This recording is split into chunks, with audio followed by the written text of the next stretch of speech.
Hi everyone, welcome back to another video in the Web Security Academy series. In today's video, we'll be covering lab number 12 in the cross-site scripting module titled Reflected DOM XSS. If you do not have an account on the Web Security Academy, you can get one by visiting the URL portswigger.net/websecurity and clicking on the sign up button. I already have an account and I am logged in, so to access the exercise, I'm going to click on Academy, select all labs, do a search on cross-site scripting labs, and then go to lab number 12 titled Reflected DOM XSS. All right, let's get started. This lab demonstrates a reflected DOM vulnerability. Reflected DOM vulnerabilities occur when the server-side application processes data from a request and echoes the data in the response. A script on the page then processes the reflected data in an unsafe way, ultimately writing it to a dangerous sink. To solve this lab, create an injection that calls the alert function. So the target goal over here is to exploit the DOM-based vulnerability or the reflected DOM-based vulnerability to call the alert function. All right, let's access the lab.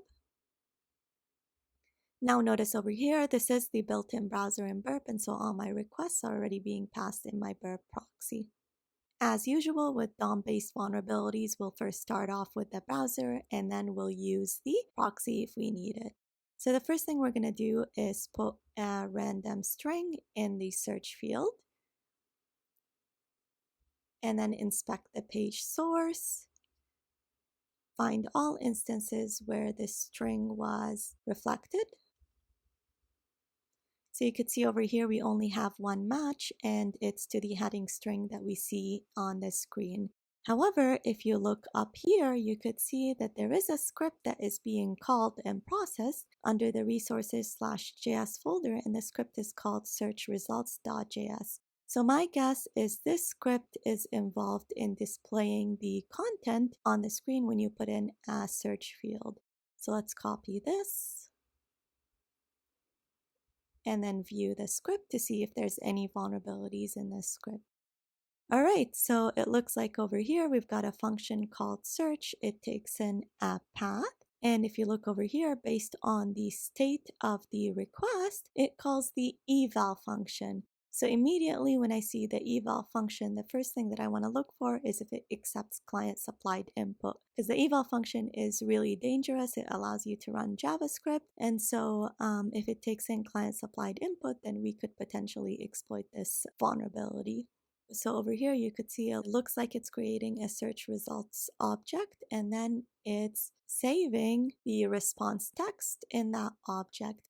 So response text, as you can indicate, could potentially be coming from the client side. And then you could see over here, it calls a function called display search results, and it takes in the content of the variable that we had just set. So if we go back over here and we look at our request in Burp, you could see this is the request that is being performed when we put in a search parameter over here. And the response is some JSON text. So this is interesting. This is the response text over here that is being put in the eval function. And so if we could potentially change this response text over here, then we could exploit our vulnerability. So let's send this to repeater. Hit send again. When we put in a search field over here, you get the search term, and the content of your search field is inputted in this JSON string. So what we're going to do is try to break out of this string and then add another command that will be evaluated using the eval function. So the first thing to do is see if we could put in a double quote, because when we're entering something over here, it'll be entered, let's say, over here after the 5. And so this way we'll be able to close off this string over here, and then the next step would be to close off the entire JSON string. So let's hit send. Okay, so the double quote is escaped using a backslash. That's not a good sign for us as attackers, because that means we might not be able to use the double quote. But before we make that assumption, let's see if it escapes the backslash character. So let's hit send over here. And it looks like it does not. So this is really good news for us as attackers, because when you add a backslash over here, you're essentially escaping the escape that the application had introduced in order to escape the double quote. So essentially over here, this backslash is escaping this backslash, and this double quote is not being escaped. So the next step over here is to close off the JSON string. So we'll add a curly bracket over here, hit send. Perfect, so far so good. You could see over here it's viewing this as part of the entire JSON string, but now we have these characters over here.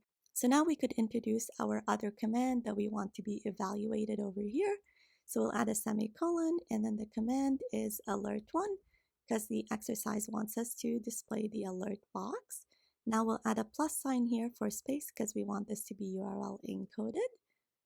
We'll add a semicolon over here, and then backslash, backslash, so that we could comment out the rest of the characters. So let's hit send over here, and it looks like that did not work, and I don't know why. So let's say alert 1, and then backslash, backslash, hit send, and here we go. So you can see over here, this entire thing is the JSON request, and then we've got a new command, and then the rest is commented out. All right, we're ready to exploit the vulnerability. So let's copy our exploit string, which was this entire thing over here. Let's put it in here. And then copy it one more time and go back over here. Now, when I put this in the search field over here, what it should do is perform this request right over here, and then the eval function takes this response text over here and then executes it and displays the response in the request. So let's hit search and see if we're presented with an alert box. And we are not. So something is wrong with our exploit string. And I know what it is. So this backslash over here is introduced by the application itself. It shouldn't be introduced by us, or else we'll have 3 backslashes. So the exploit string is this one right over here. It's not this one over here. So I just copied it from the wrong place. Let's copy this again, paste it, and hopefully now we should get our alert box, and we do. So click OK, and you should see the congratulations, you solved the lab message. Let's reload, click OK, and here we go. We see the message. Okay, so we successfully completed the exercise by exploiting the reflected DOM-based XSS vulnerability. In the next lab, we'll look at another case of a cross-site scripting vulnerability.